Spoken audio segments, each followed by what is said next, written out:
that's true. Naked Palpatine. Oh, you pick that one. Fresh out of the clone tank, nude Palpatine is my Well, that's the first thing I think of when you say Dark Empire Palpatine.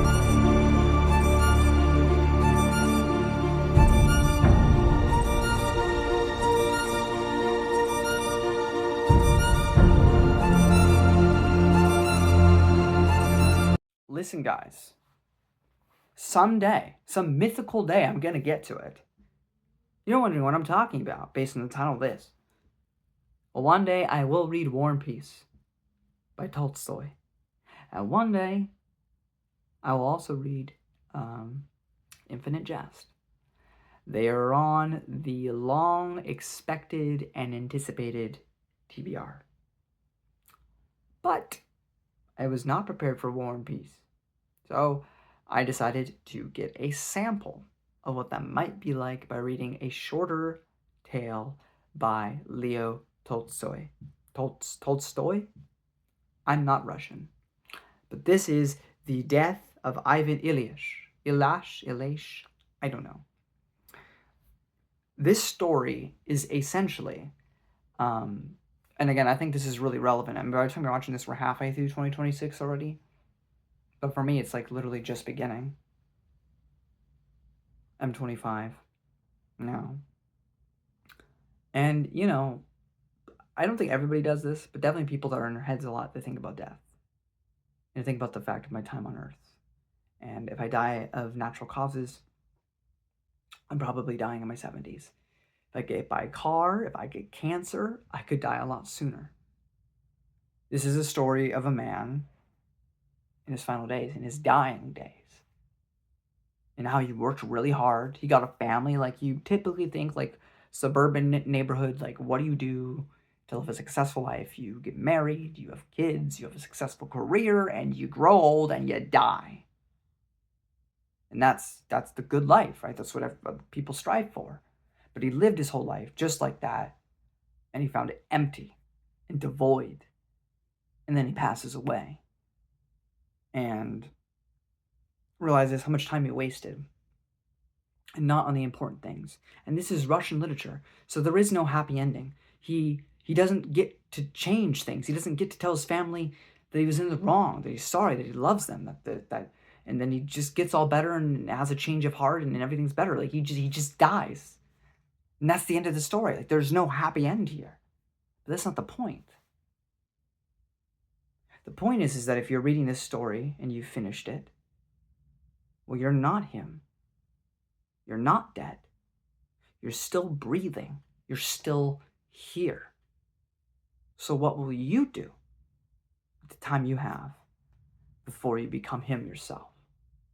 And ultimately, that's the story. The man was very neglectful of his wife, would bury himself in his work, and just didn't marry out of true love. He didn't dislike her, but they got along well enough, and in society's standards, she would make for a good wife. So he did. And when problems arose, he ran instead of confronting and fixing them.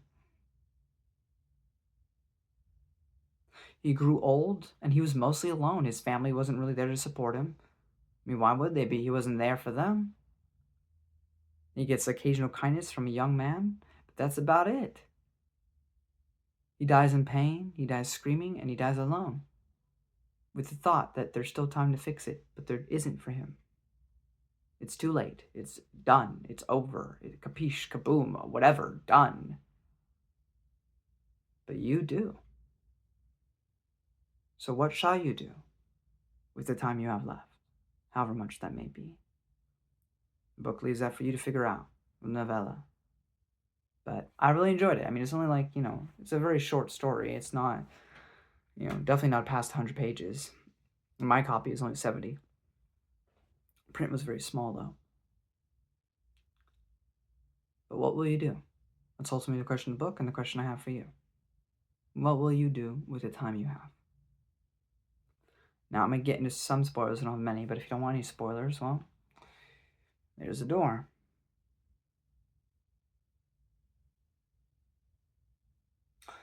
I wrote down this quote: Ivan ILych's life had been most simple and most ordinary, and therefore most terrible. Ivan died at 45. Sorry, 45. Which is almost, or in 25 years, I'll be 50.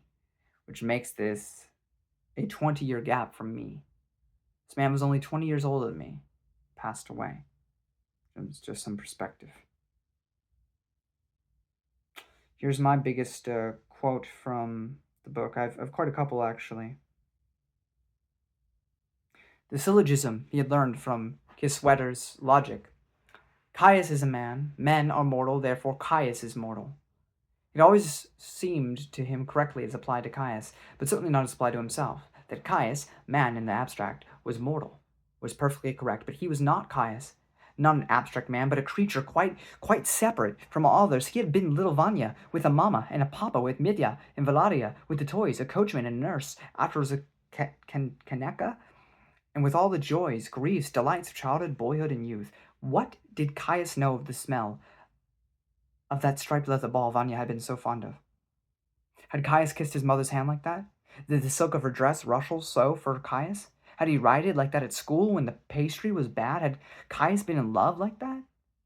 Could Caius preside at a session as he did? Caius really was mortal, and it was right for him to die. But for me, little Vanya, Ivan ILych, with all my thoughts and emotions, it's altogether a different matter. It cannot be that I ought to die. I mean, that would be too terrible. Such was his feeling. If I had to die like Caius, I would have known it was so. I mean, an inner voice would have told me so, but there was nothing of the sort in me, and I and all my friends felt that our case was quite different from that of Caius. And now, here it is. He said to himself, it can't be, it's impossible, but well, here it is. How is this? How is one to understand it? He could not understand it and tried to drive this false, incorrect, morbid thought away and to replace it by other proper and healthy thoughts. But that thought, and not the thought only, but the reality itself, seemed to come and confront him. And to replace that thought, he called up a succession of others, hoping to find in them some support. He tried to get back into the former current of thought that had once screened the thought of death from him, but strange to say, all that had formerly shut off, hidden, and destroyed his consciousness of death no longer had that effect. We all do this. We all intellectually understand that one day we are going to die. We will cease to be. Will we end up in heaven? Even if so, it will be a different reality from the one we're in. And we will intrinsically not be the exact same as when we left this planet, this earth. Or maybe there's nothing afterwards. And some people say that's peaceful. But as he rightly shows, it's terrifying. If you really stop and think about it, I've had existential moments in my life already where it has ruined my entire day just thinking about it. And you have to distract yourself. You can't actually think about the reality of it. You can't. You distract yourself every day. Because one day, if you believe in God, that is one thing. But if you don't, then one day, you will cease to be. And that's hard to comprehend truly. Because every day you wake up, you think about your problems, you think about your life, you think about all the good, you think about all the bad, you think about your dreams, you think about your ambitions, and you work further to do all that. But one day, you will cease to be. You will cease to think. You will cease to be a part of this world. You will die, and the rest of the world will keep carrying on as if it never happened. There's somebody dying right now as I say this. Right now, as you watch this, someone is passing away, and your day will not be affected in the slightest because you didn't know that person and you don't care. Just like when you pass away, no one will know that doesn't know you already, and it won't affect their day in the slightest. The day, for some of the people who love you, will be the worst day of their lives in a long time, but for the rest of the universe will just be another day, and the world will go on and on and on and on, regardless of your station in it. And the idea that one day your thoughts, which not there. I mean, your every conscious moment, even if negative, is at least your own. It's your own thoughts, your own feelings, your own reactions to the stimulus around you. But one day, that won't be the case. One day, you just won't be here. And that's a terrifying thought, as it is for him, because it's his reality right now. He is on death's door. It's not a matter of if, it is only a matter of when. So he must wrestle with all this in his final days. It's awful.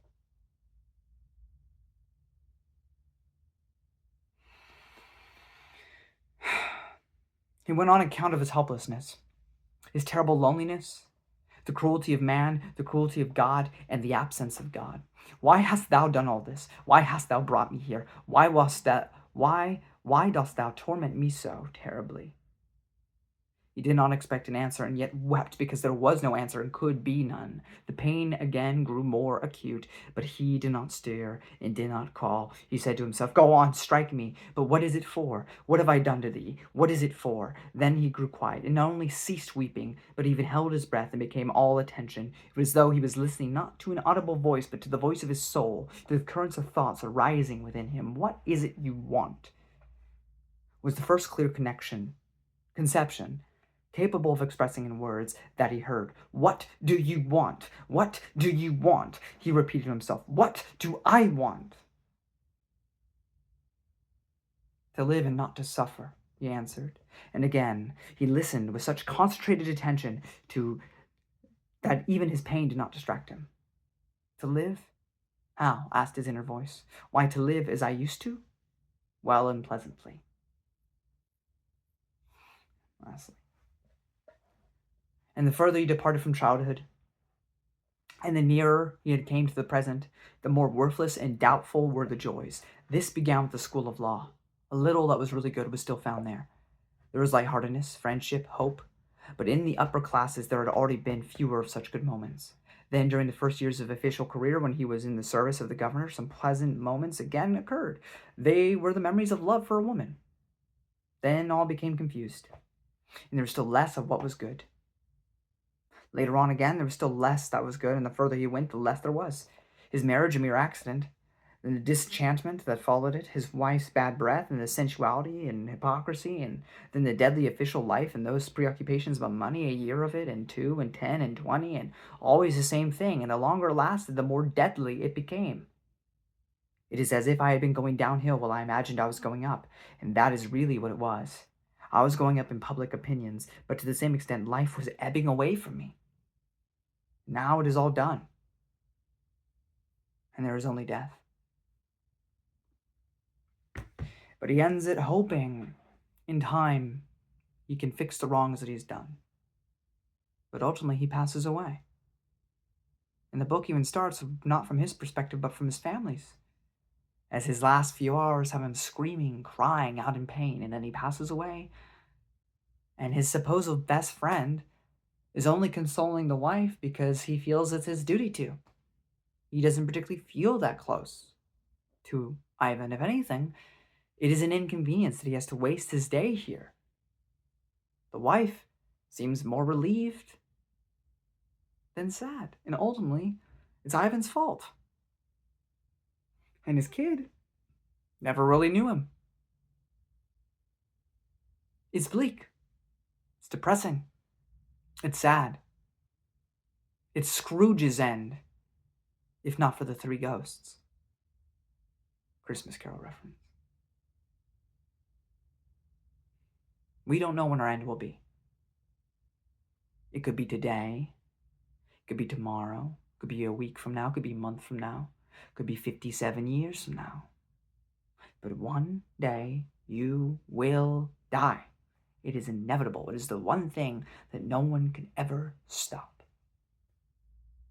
Even if you become a vampire or something, one day someone will get you with a stake to the chest and you will pass away. No one can escape death forever.